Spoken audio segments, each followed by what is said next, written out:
Hola y bienvenidas y bienvenidos a esta charla a fondo. Hoy tenemos un tema, bueno, que siempre genera interés. La historia del hablar en lenguas en el cristianismo. Un tema fascinante, ¿sí? Vamos a explorar un documento llamado Pentecostés en la historia 2022.pdf. Y la idea es rastrear esta práctica. Exacto.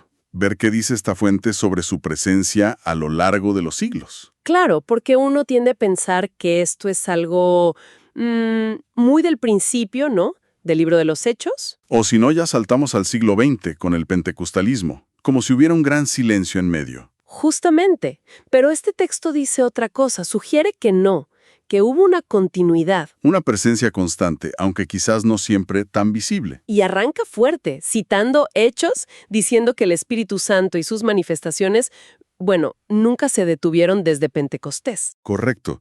De hecho, critica la idea de ese vacío entre la iglesia primitiva y Azusa Street. ¿La llama directamente una simplificación histórica o casi un cuento chino?, dice el texto. Así que la pregunta es, ¿qué evidencias presenta para sostener esto? Bueno, justamente de eso se trata el documento. Recopila una serie de testimonios históricos, a veces sorprendentes, para argumentar esa continuidad. Perfecto, entonces entremos en materia. Empecemos por los primeros siglos.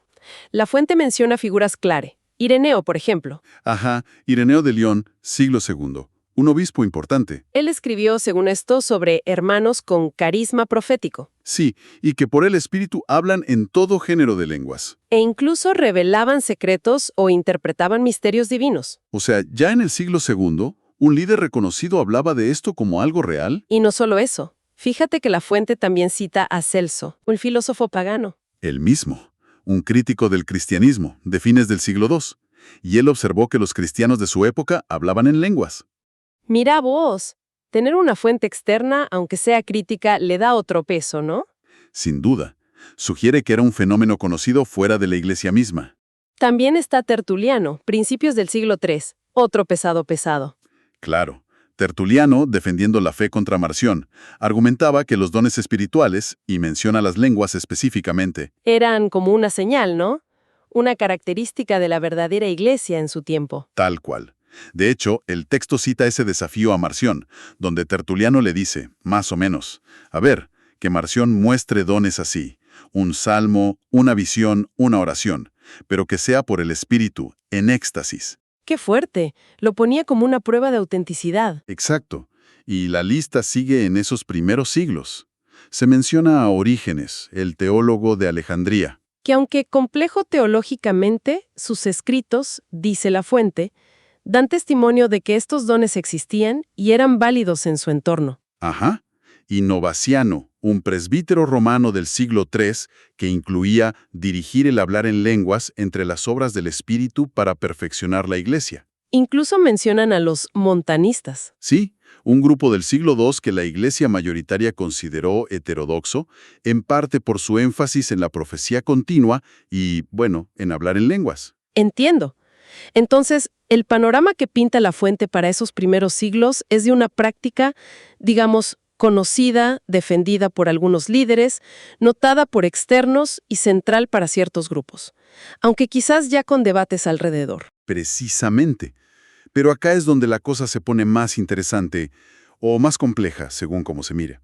Porque al avanzar a los siglos IV y V, la fuente presenta testimonios de figuras importantísimas que parecen notar un cambio. Ah, ¿sí? Mencionan a Juan Crisóstomo, el famoso obispo de Constantinopla, ¿no? El mismo. Finales del siglo IV. Y comentando 1 Corintios 12 sobre los dones, él dice algo bastante llamativo. ¿Qué dice? Algo así como que el pasaje es muy oscuro, y que esa oscuridad viene de nuestra ignorancia de los hechos y de su cesación.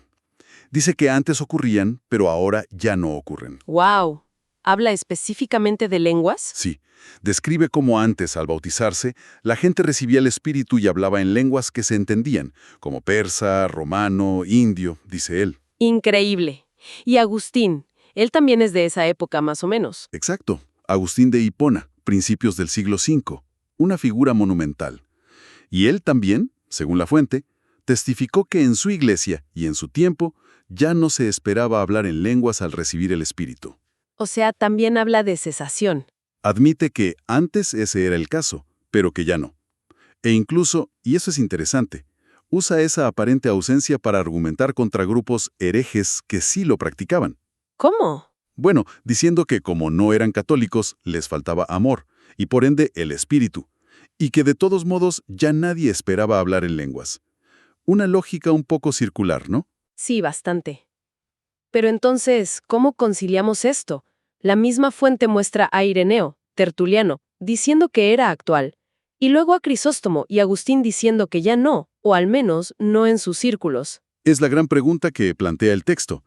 No da una respuesta única y cerrada, pero sugiere que quizás no fue una desaparición total y absoluta. Sino más bien, Quizás un declive en la corriente principal de la Iglesia, la más visible, la más documentada, o variaciones regionales, o un cambio en el énfasis teológico de los líderes más influyentes. entiendo. Mientras que en las iglesias de Crisóstomo o Agustín ya no se veía o no se esperaba. Hmm.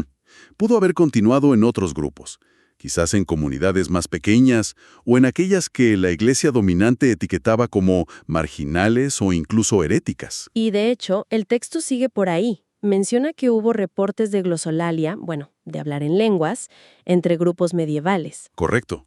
Cita a los valdenses en Italia, a los albigenses en Francia, a los cátaros, movimientos que a menudo estaban en tensión con la estructura eclesiástica oficial. Entonces, la fuente usa estos ejemplos como puentes, digamos, para argumentar que la práctica no se extinguió del todo en la Edad Media. Exacto, como hilos de continuidad, desafiando esa idea del gran silencio de siglos. Ok, saltemos ahora a la Reforma y el periodo posterior.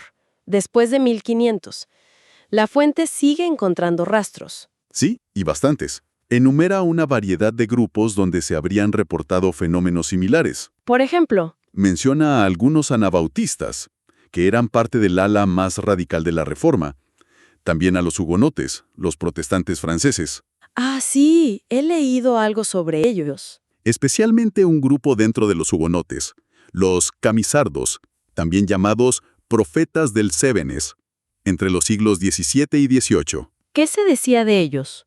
La fuente recoge relatos de campesinos, gente sin mucha educación formal, e incluso niños que en sus reuniones profetizaban, a veces en un francés muy cuidado, y hablaban en lenguas. Esto en un contexto de persecución muy dura. ¡Qué increíble! Mucha intensidad religiosa en esos contextos. ¿Qué otros grupos? Bueno, cita a los primeros cuáqueres en Inglaterra en el siglo XVII. Su nombre viene de temblar, Quakers, por las manifestaciones físicas que a veces tenían bajo la influencia del espíritu. Claro, ellos enfatizaban la experiencia directa. Ajá, también menciona a los jansenistas, un movimiento de reforma dentro del catolicismo. Según la fuente, algunos de ellos practicaron lenguas cuando tuvieron que exiliarse en los Países Bajos. Vaya, cruza líneas denominacionales entonces. Totalmente. Y luego están los movimientos de renovación espiritual más conocidos, los pietistas en Alemania, de donde salieron los moravos, que fueron muy influyentes. Y los metodistas, claro, Wesley y Whitefield. Exacto. En Inglaterra y América, en el siglo XVIII, la fuente destaca la perspectiva de John Wesley. Es interesante. Parece que Wesley creía que muchos dones, incluyendo lenguas, habían disminuido bastante después de los apóstoles, pero tenía la esperanza de que Dios los restauraría. O sea, no creía que estuvieran totalmente vigentes en su época, pero esperaba que volvieran. Algo así. Y la fuente cuenta que cuando un doctor Middleton afirmó que el don de lenguas simplemente no existía en la historia posterior, Wesley le respondió, ¿Y qué le dijo? básicamente que no podíamos estar seguros, que se perdieron muchos textos antiguos, que no todos los creyentes escribieron sus experiencias, que los escritores antes de Nicea no dijeron que los dones terminaron con los apóstoles y, clave, que la falta de registro no es prueba de ausencia. Un argumento metodológico importante sobre la historia. Exacto. Cuestiona qué podemos saber realmente a partir del silencio en las fuentes. Y hablando de Wesley y Whitefield, las descripciones de sus reuniones y del primer gran despertar del siglo XVIII suenan intensas. Sí, la fuente cita a un historiador, que no era simpatizante, describiendo grandes perturbaciones emocionales, éxtasis y ataques corporales. ¿Ataques corporales? Se refiere a reacciones físicas fuertes, convulsiones y sacudidas, gritos.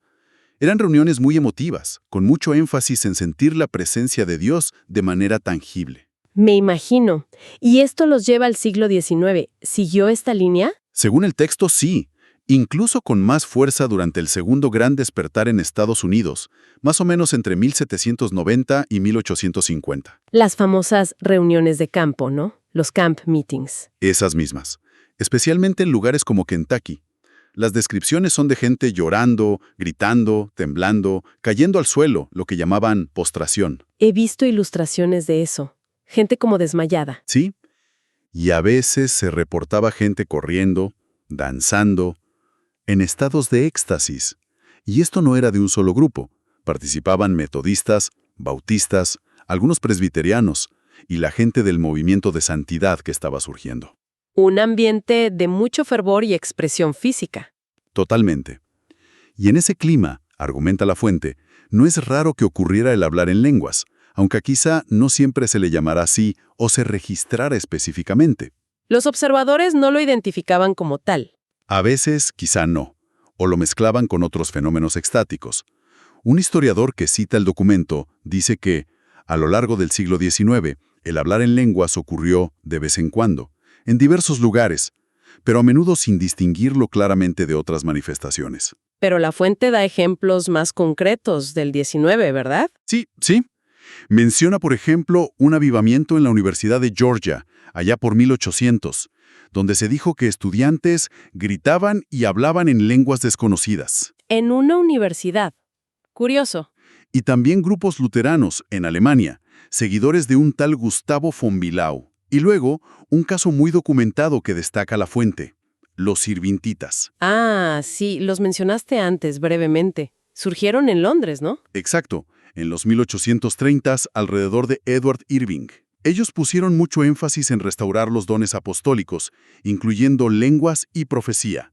Formaron la Iglesia Católica Apostólica. Y hay testimonios fiables sobre ellos. Sí, la fuente cita al historiador Philip Schaff, un académico reconocido del siglo XIX. ¿Y qué dijo Schaff? Describió haber visto el fenómeno en iglesias irvinguitas, tanto en Nueva York como en Londres. Ya tarde en el siglo, en 1879.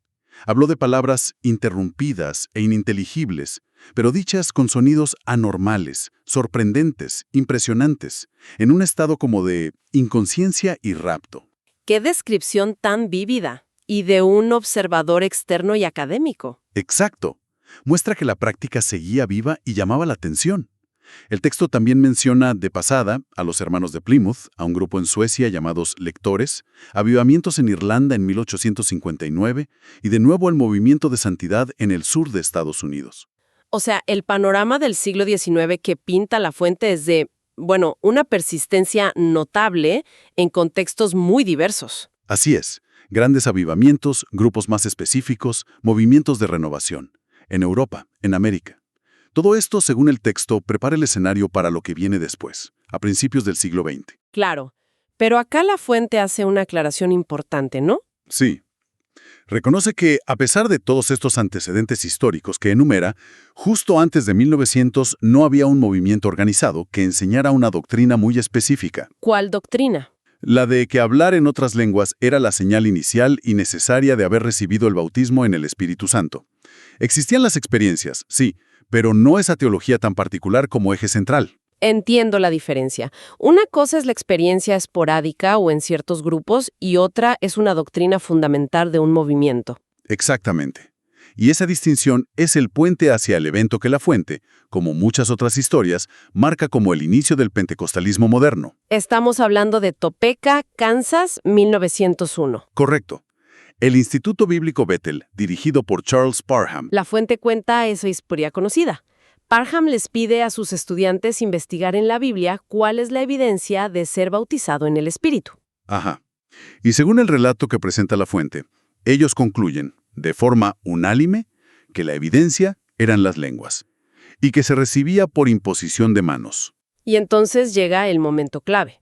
El 1 de enero de 1901. Agnes Osman. Sí, un estudiante que le pide a Parham que ore por ella imponiéndole las manos para recibir esa experiencia. Parham duda, dice la fuente, pero lo hace. ¿Y qué pasa? Citan a Parham mismo escribiendo algo como, apenas pronunció unas palabras, una gloria cayó sobre ella. Empezó a hablar en chino y no pudo hablar inglés por 3 días. 3 días. Una descripción muy potente. Sí.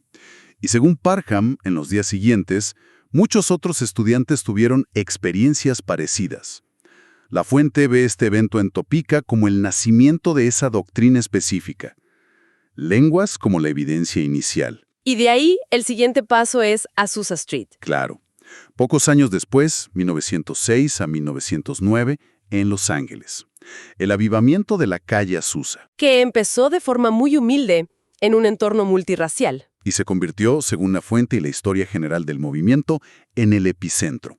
Desde Azusa, ese mensaje y esa experiencia, con la doctrina de las lenguas como evidencia, se esparcieron por todo el mundo. Dando origen al movimiento pentecostal global y más tarde influyendo en los movimientos carismáticos dentro de otras iglesias. Exacto. Azusa es presentada como la gran explosión que llevó esta experiencia y doctrina a una escala masiva, sin precedentes. Entonces, si resumimos todo el recorrido que nos propone esta fuente. La idea central es esa. Desafiar la noción de que hablar en lenguas fue algo limitado a los apóstoles o una invención del siglo XX. En cambio, argumenta que ha sido una corriente subterránea, a veces más visible, a veces menos, pero recurrente a lo largo de toda la historia cristiana. Desde los testimonios del siglo II, pasando por menciones medievales, grupos de la Reforma, los avivamientos de los siglos XVIII y XIX. Hasta culminar en ese movimiento organizado que nace en Topeka y explota en Azusa. Exactamente. La fuente intenta, llenar los supuestos vacíos históricos y mostrar una continuidad. Es un recordatorio de que la historia religiosa es más compleja de lo que a veces pensamos. Y que las experiencias espirituales pueden aparecer y reaparecer en contextos muy diversos. Claro. Obviamente, cada testimonio histórico que menciona la fuente merecería un análisis súper detallado en su propio contexto para saber exactamente qué significaba hablar en lenguas en cada caso. Seguro, las interpretaciones pueden variar. Pero el patrón general que dibuja el documento, esa secuencia de reportes a lo largo de los siglos, es sin duda llamativo. Nos obliga a mirar más allá de las narrativas más simplificadas. Muestra cómo ciertas prácticas pueden estar presentes, aunque sean los márgenes, o resurgir con fuerza en momentos de búsqueda espiritual intensa. Tal cual. Y bueno, para cerrar y dejar algo para reflexionar, ¿no? Si tomamos en serio esta idea de continuidad que presenta la fuente, pero también recordamos a figuras como Crisóstomo o Agustín, diciendo que en sus círculos ya no ocurría. Ajá, nos deja pensando, ¿cómo influyen los factores sociales, culturales, incluso teológicos? ¿En qué tipo de experiencias espirituales se manifiestan, se valoran o incluso se silencian en distintas épocas y comunidades? Es una excelente pregunta. ¿Qué hace que algo sea central en una época y marginal en otra? O que desaparezca de la vista de los historiadores oficiales. Exacto. Una pregunta que queda resonando después de explorar esta larga y compleja historia que nos trajo la fuente hoy.